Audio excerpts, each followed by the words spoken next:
Hello. Before we start the regularly scheduled video, a commercial for 2084, my new novel, just out this year. Not surprisingly, it models after 1984, but it's different. There are some other novels also called 2084. Mine is the one, 2084, The Reawakening. It's different from 1984 because the person actually, well, I don't want to give away the ending now, do I? But it ends quite differently than 1984. But we do have a person working for the government, questioning the government, starting to have thoughts about how things could be different and better if they don't do as they're told all the time, if they do think for themselves and communicate with other people who also think for themselves. What an interesting concept. So it's very readable. I think it's an enjoyable reading, besides being positive. The ending isn't entirely happy, but it's not too upsetting either. Let's just say it ends positively. So, available on Amazon and probably anywhere else you would order a book. So, I hope you'll give this some attention. Thank you. And I will be looking at the camera at least to start. You look where you want. That's good. Okay. Hello, everybody. This is another episode of Individualists Unite. I'm the radical individualist, otherwise known as Chip, and this is Conversations with Real People, where we have stringent qualifications. A person on this podcast must be, in fact, a real person. So, are you, Juliana, a real person? Yes. Okay. Congratulations. You qualify. I don't know Juliana well, really not much at all. I saw her give a short presentation at Braver Angels. It's an organization you might want to check out if you haven't already. So rather than just start talking like we know each other, we're going to start talking like we don't. So, Juliana, tell us a little bit about yourself. So I'm 16. I go to an all-girls private Catholic high school. Mm-hmm. I'm not going to say exactly what it is just because I don't think that they would necessarily agree with some of the things I have to say. About that later on, but yeah. Go ahead. I am a very avid part of my community, so I volunteer. I'm part of my mock trial team. I do teen court. I do Muhammad Ali's Council of Students down in Louisville. I'm currently applying to GSP. What? GSP, Governor Scholar Program of Kentucky. Okay. So that's pretty much my life as of right now. Okay. Because you are young, you're just getting started anyway. Okay. Yeah, you impressed a lot of people at that meeting. We're not used to hearing it. 16 years old, right? Yeah, 16-year-olds with that much presence and so focused. Were you born that way? How did you get that way? That's actually something that I think about a lot. There was a short period of time that I was very interested in the human brain, and what really creates a human being is personality innate. Do we get that from our parents? Is it genetic? Carl Jung and Sigmund Freud, obviously, I did a lot of research on that. But at the end of the day, I do think that there have been moments that help shape that, but a lot of it was kind of as a child what I heard and was surrounded by, which is very deep and very difficult to kind of get into. But I do think that my parents did play a large part in it, and that they just kind of instilled the work hard, think about what you're doing, listen to other people, that kind of mindset. So. I can believe that because I just heard from Mom who pretty much said exactly that. Yeah. So you think it's mostly came from your parents, or any of it come from within yourself? I think the initial push was from parents. Mm-hmm. And especially with my GSP application, I have to write about every single aspect of my life. What am I involved with? What do I do? What do I like to do? That a lot of it came from, and I remember one moment in particular with my dad when I was in kindergarten. I'm young for my grade, so I have a September birthday. Mm-hmm. So I was barely 4. I was in kindergarten, and my dad was making me learn to count past 100. So for 4-year-olds, that's kind of a lot, but that really put everything else into motion for me. The idea of you need to excel and work ahead now. Mm-hmm. And then everything else just kind of fell around that idea that my dad really wanted. Let me stop you there for a minute because that touched a nerve. I was born in January and went to school like a year ahead because December was the cutoff date. So I was really a full year behind most kids. I don't think that did me any good because I was always playing catch up and trying to figure out what these really old, 6-year-olds were. Do you feel like it messed with you that you started school early? Or? No, not at all. Okay. So I actually took pride in the fact that I was like the youngest, but I was sometimes better than the older kids. And I use better than, but really that's a loose term. Yeah, knew more. Yeah. You did that well. Yeah. And then, and you said this is braver angels, and I'm hearing it now. You're very focused on the law. Mm-hmm. Any particular reason? My dad is an immigrant. So I was surrounded by that world from a very, very young age. I remember in kindergarten, I remember not as much as I thought I would at this age about kindergarten, but the couple things I do remember is that Christmas time, he got his green card, his permanent residence. So when we got back from break, I was telling everyone, oh, I have my red card. But because I had seen my social security card and it has like, the little red emblem. So I thought that was my card and I didn't understand, but that truly was such a large part of my life, even though it wasn't my life in particular, it was in the background for me. Sure. So then my dad got his citizenship when I was in the 5th grade. And at that ceremony, I realized like, this is what I want to do. I want to help people become citizens. Okay. And then I realized that that's such a small part of this huge, huge picture. And then I decided, okay, I want to become a Supreme Court justice. I want to do bigger and better things. I want to see that application filled. Yeah. Because that seems a lot of, of course, you can't ever be sure it would happen, but it would take a lot of focus at the very least. Do you see any stair steps you intend to climb to get there, or what? Well, I guess that has been a large part. Like, how do I get there? Well, I want to become a constitutional attorney. Mm-hmm. I would love to present cases to the Supreme Court and just get my name out there, potentially become a representative in the House, a senator, potentially. I want to be part of that world. I don't know how I'm going to get to the Supreme Court, but the hope is to eventually get there. Okay. I want to get into that some more, but okay, you want to be on the Supreme Court. What decisions do you want to be involved in? What do you want to change concerning constitutional interpretations or whatever? My big thing as of now is probably freedom of religion. Mm-hmm. I was looking into, oh my gosh, what's Weinberger? I think that's how you pronounce his name. Weinberger versus the Army. He was in, I forget which branch, I believe the Air Force, and he was wearing his yarmulke. Yarmulke? Okay. Yeah. I can never pronounce it correctly. And that he was wearing it while on duty and it wasn't an issue until he was in a court case or he was somewhere out in public and they told him to take it off. Mm-hmm. And he found it was a violation of his right to religious freedom. So that's kind of what I'm interested in. Nothing really too crazy, but I do feel very passionately about the freedom of religion. Yeah. I'm going to argue with you a little bit. This officer or soldier is in uniform. And if the uniform doesn't include a yarmulke, is it so wrong to say that he can't wear it while in uniform? I'm sure he could when he's off duty. Mm-hmm. I think a large part of it, because we read the brief and the opinions and the dissenting ones as well. And that at the end of the day, we kind of came to the conclusion, I was with my class, my college program at the time.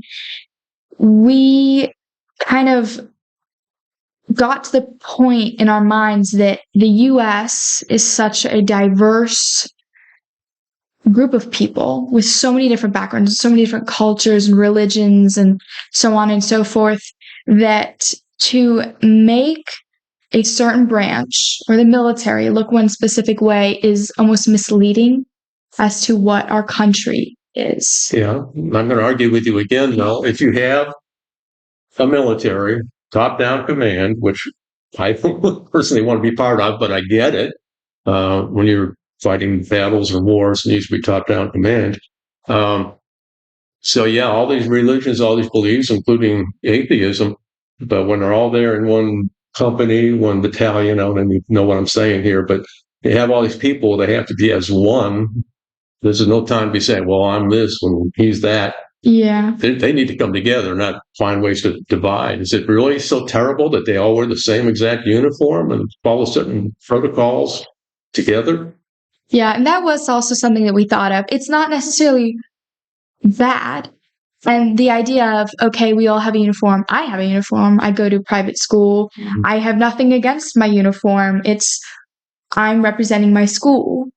But the idea that someone would be denied, or maybe denied is the wrong word, but told that they couldn't practice the religion, because from what I was told, there was a Jewish girl in our class, that the yarmulke is a very large part of the religion. I know I'm Catholic, so at church you sometimes see women with their veils. That's a large part of their identity. And to take that away almost robs them of who they are as a part of a larger whole. So, Yeah, well, interesting. You should say that, because I do know that, and I come from a time when there was the draft. mhm. You know, I was supposed to be there during Vietnam. But the whole idea was you took all these people from all over, and whatever they were, you dumped them into this basic training. And the whole point was you are no longer an individual. You're part of this, and everybody does exactly the same and treated the same. Depending on how you look at it, that's good and that's bad, both at the same time. Again, if you're going to have people fighting in battles, trying to keep each other alive, sometimes sacrificing their own life to keep somebody else alive, you can't all be entirely individualistic. I can understand that, whether I like it or don't like it. I understand the reality that it's kind of almost like being on a football team. When you're on that football team out there on the field, there's no time to be thinking for yourself. It's time to do the play you were trained to play and play it. Yeah. How about that? I agree with that as well. I think that coming together as a whole, I mean, a group is stronger than just one, or however the saying goes. But then when you kind of think about practicing his religion, how is it truly separating him from other people? Are these people thinking as if he's better than them potentially, or the idea that Maybe, let me cut it. Maybe those people are thinking he thinks she's better than them.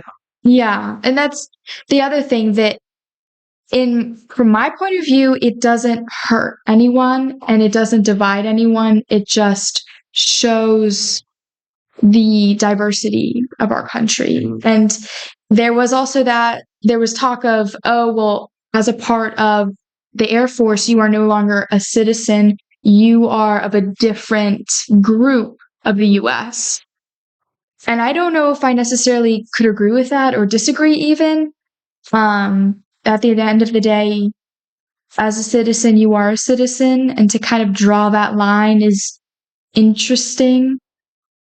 Yeah, because technically you don't stop being a citizen, but you give up a lot of rights. If you give them up voluntarily, again, I'm going to be the devil's advocate. If you gave up those rights voluntarily, which back in my day it wasn't always voluntary, but if you give them up voluntarily, then you gave them up. You know what you're getting into. In other words, does that make sense? Yes, it does. Yeah. So, well, okay. Anything else you're talking about the military and the religious dress in the military specifically? And I think we both agree you can walk down the street wearing anything you want, because there's no reason not to. Anything else, if you were a Supreme Court justice, that you would want to?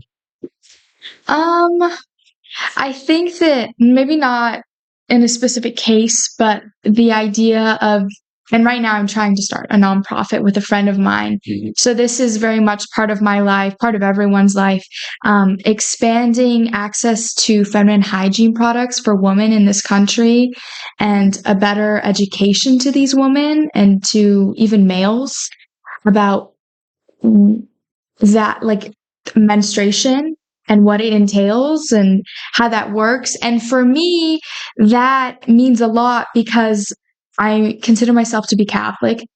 The Catholic Church is obviously pro-life. I can't say that necessarily I am, but I can agree on the fact that abortion is morally wrong. So how do we get to a point where we can make a compromise, maybe, or get to a point where abortion isn't such a large, like, demographic even? I feel like a lot of women, in my mind at least, are making the decision to have an abortion because they weren't aware of their bodies and How to get pregnant? how to prevent pregnancy Yeah. even, and that a large amount of unplanned pregnancies are children, girls that are like barely 16 years old who aren't necessarily aware of themselves and how they even got into that situation. So for me, I would like to expand the education so that people are more aware and we can hopefully get that abortion rate down. Mhm. And more like programs. I don't know if you are aware of the Madonna House. No. It's basically, they're a nonprofit. They take in women, they only take in around 10 a year after they've chosen to have a child. They're single mothers and they offer them affordable housing for only $50 a month. That's their rent. And they are helped with how to take care of their child. They attend classes. They basically are set up with job interviews and set up to, as soon as their child turns 2 years old, that they can live on their own, hopefully. More programs like that, more programs that support women having a child if they choose to do so, and support women so that they don't have to find themselves in that sort of position. I know you left something out there. The father. Yes. Where's the father in all this? I believe very strongly in men having education on a woman's body just as much as a woman does, and vice versa. A woman should know what is going on in the male's body as well. I also believe very strongly in a male taking responsibility if they find themselves in that position. I believe it. I kind of insist on it. Yes, I do too. But I also think that a lot of times these are children. Yeah. A lot of them aren't willing to take responsibility, and maybe not to necessarily entirely fault them for that, because that is such a large jump. And you can go, well, you put yourself in that position, and it's very much frowned upon in my eyes that a man would ever leave a woman in a situation like that, especially frowning on it is nicest word I can think of. Yeah. Yeah. Yeah, I think that's a big part of it from both sides, because I see men being ignored when they don't want to be ignored. And then on the other hand, I see men able to walk away and get away with it. So both ways, I think it's a huge problem. Yes. There's another program, I believe it is Planned Parenthood. Mhm. I think everyone knows what Planned Parenthood is. Yeah. But they also offer classes for the father and the couple together to kind of work together as a family for their future child. So I do think that there should be a lot more of that, a lot more of education and support to these people. Sure. Let me just kind of shift it. Everything you said, that's fine with me. But what about when somebody doesn't want to handle those responsibilities? So what does the court, and I know the courts are involved, what do the courts do? They say, you're going to do this or else? Or what kind of hammer do they have to make a father support a child and so forth? I don't have very strong opinions on how that should be handled. I think at the end of the day, no one really knows what someone is going to do until they're found in that situation. You can say, oh, I'll be there, and then it happens to you and you back out because you realize, oh crap, this is actually happening. But I think if someone chooses not to, I mean, the most you can do is make them pay child support. You can try to. Sometimes that doesn't work. And yes, sometimes it doesn't. And maybe this is very naive to think, but if someone truly doesn't want to be a part of that, maybe it's for the best, because they would bring a lot of negativity in to having a child. I have to agree with that. There's a whole lot I don't like about any of this, but I have to agree with that. The person's going to be a terrible parent. They shouldn't be the parents. So, okay. I had a thought and I got past me here, but you were 16. I'm a little bit older than that. I've been 16. Promise I was. Who you choose to associate with in any way is huge, obviously. You talk about bad decisions were made about who to associate with or whatever. It's better to figure that out ahead of time than after the fact. And I've made every mistake you can make, but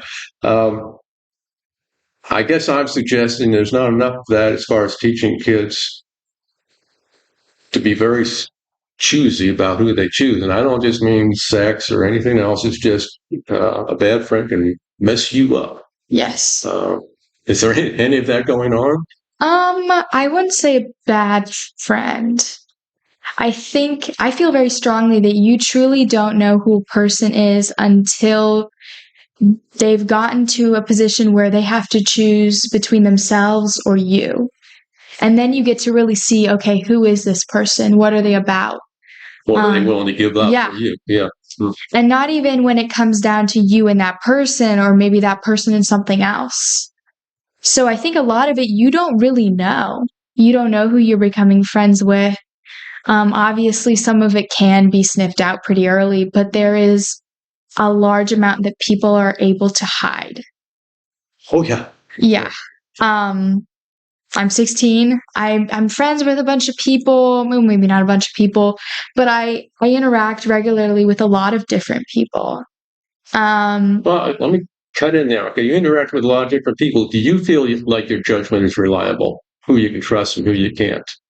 I think that you shouldn't trust people with too large of things if you've just met them. I think that everyone's judgment is impaired. I don't think it's just me or just someone else. Like I think that there are some things that you just probably can't tell people, no matter how long you've known them, that no matter what, they're human, you're human. They'll turn on you potentially. You may as well. Things don't always end well. We all know that. But I just don't tend to maybe lay my secrets out very early on. Yeah. Yeah. Okay. Yeah, it's been said by psychologists that it takes approximately 6 months to know somebody well enough to really know them. Can you trust them? Can't you trust them? And I believe that. With all my experience counts. I've had half a century just of being an adult. You learn a few things, So I can figure people out accurately a whole lot quicker. Because my antenna are up and I'm really paying attention much more than I used to. I assume nothing. But yeah, you don't presume too much too quick or a fact. Yeah. I call myself the radical individualist, and my lifestyle would indicate that that's an accurate name. How self-reliant do you think anybody should be, yourself or anyone else? That's a tough question, because I find that I can do a lot of things on my own. I'm very independent, but I've also found that that's very rare for people my age. And that a lot of people, no matter how old they are, depend very heavily on other people. And that maybe I shouldn't expect what I expect from myself from someone else. Especially since I consider myself to be a little bit more mature and definitely a little bit more independent than other people are. I think that context is key when measuring how much to expect out of a person, how much they can really rely on themselves. Immediately that comes to mind is programs like Medicaid and welfare and things like that. Insurance policies and child support. How much can you really rely on the government for those types of things? Food stamps. And that context really does matter. And that some people are just born in positions where they don't have to use it. And some people are born into positions where it's much harder to become independent. I mean, we have historical redlining that marred our country and made it practically impossible for people of color to afford homes in nicer areas, which created ghettos. And we still see the effect of that today. And we cannot necessarily entirely blame those people for still being stuck in those types of situations. But there is a little bit of both, pull from both ends. Yeah, well, again, I'm an individual, so you can say this race, that race, these people, those people, this much money, this much money. My viewpoint is it still comes down to the individual and what they're prepared to do about it. Does the name Thomas Sowell ring a bell with you? No. Walter Williams? Walter Williams sounds vaguely familiar. Okay.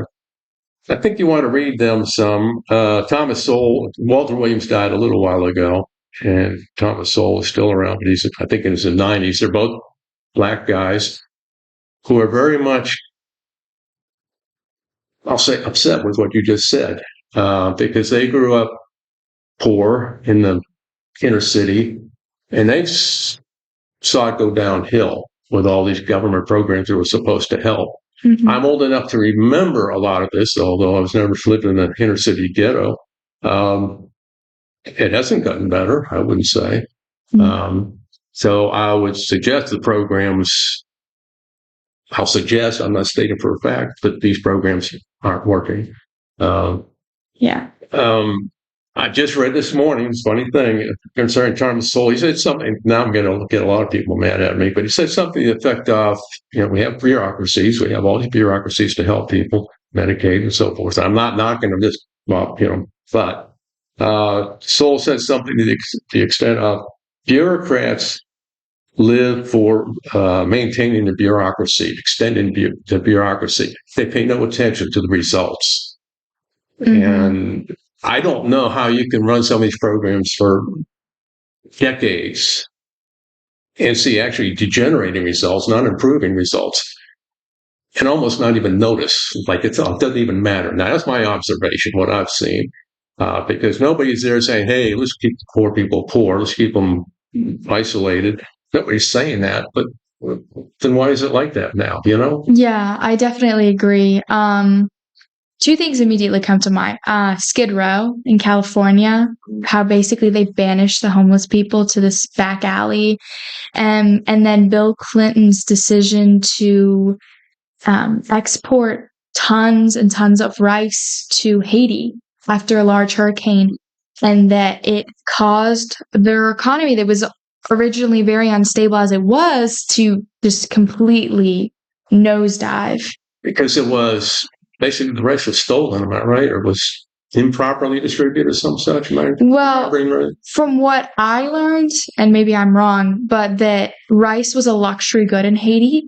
And it had a very high value because it was just so difficult to grow in that area. Mm-hmm. And then once all of these countries started importing rice, the value of rice just completely went downhill. And that for them, that was... I wouldn't say significant, but a part of what they grew and what they relied on. No, I say who's growing it? Haiti. The Haitian. People in Haiti growing rice. Okay. So the value of their crop went down. Mm-hmm. Okay, I can see that. And still to this day, there are imports coming in from America and other countries, just more rice. And so now rice just has virtually no value in Haiti, and it got rid of jobs for people that were working to produce rice. And it hurt their economy very badly. And the U.S. saw it as a good thing. Not necessarily their economy being bad, but, we are helping these people, when in reality it didn't necessarily. You know what? Well, Ronald Reagan said along those lines? Do you know the nine most fearful words you'll ever hear? If I'm saying this right, he said, "We're from the government and we're here to help." Yeah, I definitely do think that some of it maybe isn't necessarily entirely done out of malice. I think very little is done out of malice, but you can do a lot of harm with no malice at all. Yeah, but it really did hurt Haitians. And then my mind goes back to because I did AP World last year. I think it was the Ottomans or maybe it was the Turks that they were battling the Egyptians at the time, and What period are we talking about? like 1400s. Okay, sure. And maybe 1200s even. They gave a bunch of gold out of thanks to the Egyptians, the Ottoman Sultan or the Turk Sultan. I can't remember very well. It was a very long time ago. But there was like, oh, here's this gift from the Sultan. It's a bunch of gold. And it completely ruined the economy. Their value of their money went completely downhill. Their economy crashed and caused their empire to like shake up immensely. So that kind of idea that, oh, that was done out of malice, maybe Bill Clinton wasn't doing it out of malice, but it's kind of the same thing being done. And then, But I mean, you're cutting in, but yeah, one of the best ways to destroy somebody else's economy is counterfeit their money. That was done I know in World War II, we counterfeited German marks, I think. Not prior to World War II, Germany destroyed their own economy with printing too much money. But and I know Germany printed like English pounds and American. The idea is you flood it with money, and the value of the money goes down. Yeah. Yeah. But because in my religion class, we have a service period for the second half of the school year. And then the first half, we have speakers come in and talk about Catholic social teaching. And then there was this young man, he was barely 30, I think. He had started a coffee bean company in Haiti. And the idea was to help the Haitians, not by importing goods, but providing them with jobs and opportunities for them to make money and become independent. So I can't necessarily say I'm against welfare, Medicaid, etc., but I think what would be better is to provide opportunities rather than just materialistic items. Yeah, there's that old expression: you give a man a fish, he eats for a day. You teach him a fish, he eats for a lifetime. I was an employer, so let me again, devil's advocate. I hired a lot of people, and they're people. You know, it's not some big, massive, exactly the same thing. Each person is their own person. Some are very productive and capable and learn, and a lot of them don't. So what about the person, and I can say this from experience, who talks a good game but doesn't play it, and he basically doesn't do you any good. He isn't worth what you're paying him, much less a raise. What then? Because my dad has a staffing company, I hear about, oh, well, we had to let them go because they just simply were not working toward. What kind of company did you start? Staffing. Oh, staffing. Okay, yeah. Sure. So he staffs various hotels and restaurants. But the idea of, okay, what do we do with these people that aren't being productive, aren't contributing? And that is somewhat up to them at that point when they have been given that opportunity to make that change for themselves. How are you willing to be about it? If you say somebody who's starving, whose kids are starving, you say you had your chance, you blew it. Yeah. And that's always very sticky. And the other thing is you shouldn't, in my mind at least, never blame a child for the mistakes that their parents have made, and that maybe we should consider families as individuals rather than a family, because I've heard stories of mothers who use their child support checks to buy drugs. Yeah, to do bad things and not provide for their children.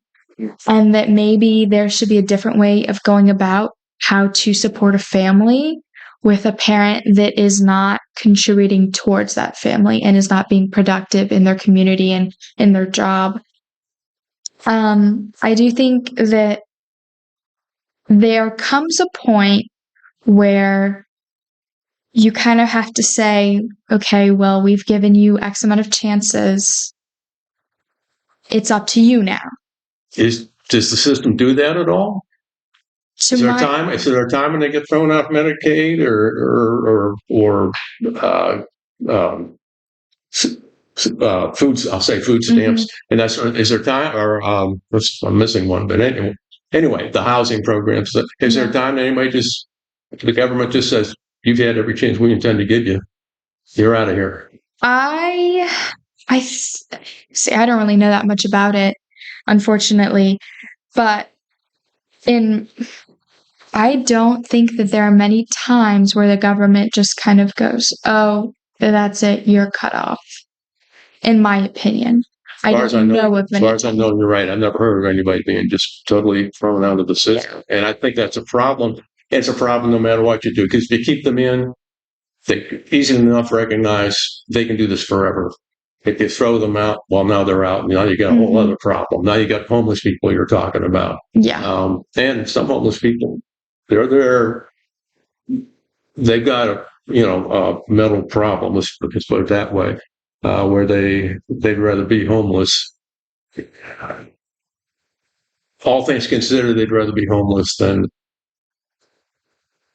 do what it takes to not be homeless. I'm not trying to be critical, but it's not something that happened necessarily to them, but it's a life choice. And again, not being critical. That's your life choice. Do it. I wandered away from what I was getting at, though. Is there a line in the sand that, we're done with you? Yeah, I think that really the issue with there being no line is that there isn't an opportunity for these people to grow. It's more of them just consuming rather than, okay, I got a food stamp. How am I not going to get to one next time? In my mind, that's kind of what contributes to it and makes it so that these people think that they can just keep going. But they can't. Yeah.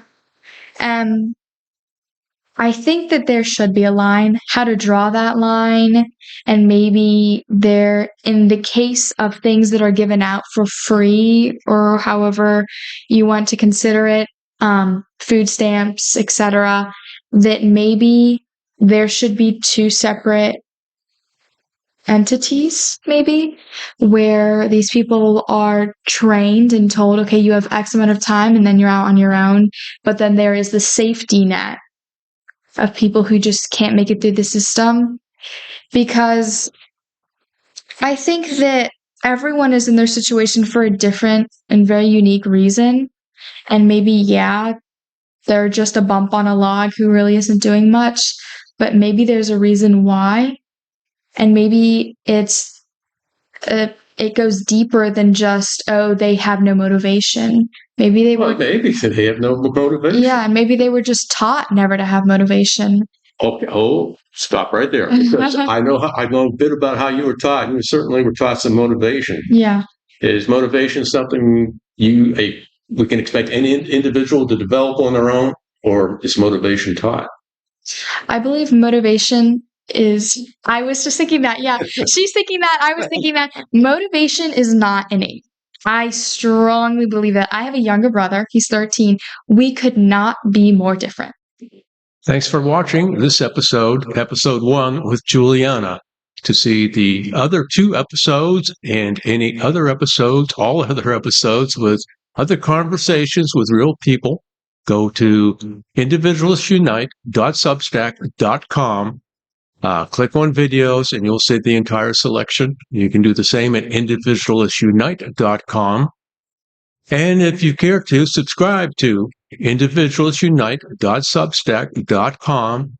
You may subscribe for free or you may pay also. And you will be notified of every new episode and every new post. So see you soon. Thanks. Thanks for watching, and I hope you'll tune in again soon for another video at Individualists Unite. And before we go, another commercial. 2084, my new novel. I think you'll enjoy it. I think it's very informative, gives you something to think about and consider about an individual who starts thinking maybe the government doesn't have all the answers. Maybe individuals should think for themselves and make their own plans and go from there. Gives you a lot to think about. So please check it out. Amazon or probably anywhere else that you buy your books. Thank you.